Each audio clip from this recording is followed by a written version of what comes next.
आणि आता एक ब्रेकिंग न्यूज समोर येते। बातमी उष्णतेच्या लाटेची। पुढील 4 ते 5 दिवसात राज्यात उष्णतेची लाट येणार असल्याचा इशारा हवामान विभागाने दिलाय।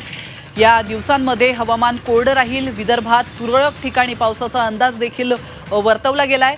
त्यानंतर तापमानात मोठी वाढ होणार आहे। तर मध्य महाराष्ट्रात, सोलापुरात, महाराष्ट्रात, मराठवाड्यात, नांदेड, लातूर, धाराशिव मध्ये आज आणि उद्या रात्रीच्या वेळेस उकाडा जाणवेल। तर विदर्भामध्ये देखील 4 आणि 5 एप्रिलला उष्णतेची लाट येण्याची शक्यता वर्तवण्यात आली आहे। त्यामुळे या कालावधीमध्ये नागरिकांनी दुपारी घराबाहेर पडू नये असा सल्ला देण्यात आलाय। तर एक नजर टाकूयात राज्यातील प्रमुख शहरांच्या तापमानावर। तर आपण पाहतोय अकोल्यामध्ये 42 अंश सेल्सियस आणि चंद्रपूरमध्ये 42 अंश सेल्सियस एवढं तापमान आहे। तर सोलापुरात 41 अंश सेल्सियस आणि नागपुरात 40 अंश सेल्सियस एवढं तापमान नोंदवण्यात आलंय।